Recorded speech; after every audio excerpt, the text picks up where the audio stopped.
Sebuah video yang memperlihatkan seorang pilot merekam perjalanan saat mendarat di bandara paling berbahaya di dunia. Bandara paling berbahaya di dunia tersebut bernama Bandara Internasional Cristiano Ronaldo.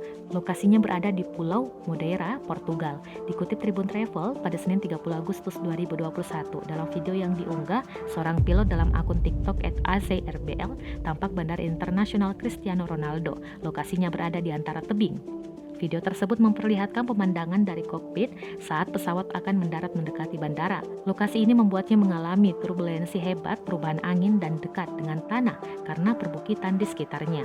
Dari video yang telah diunggah di akun TikToknya, warganet pun sontak membanjiri dengan komentar yang beragam. Beberapa di antaranya memuji aksi pilot dengan menuliskan, pendaratan yang mulus kapten.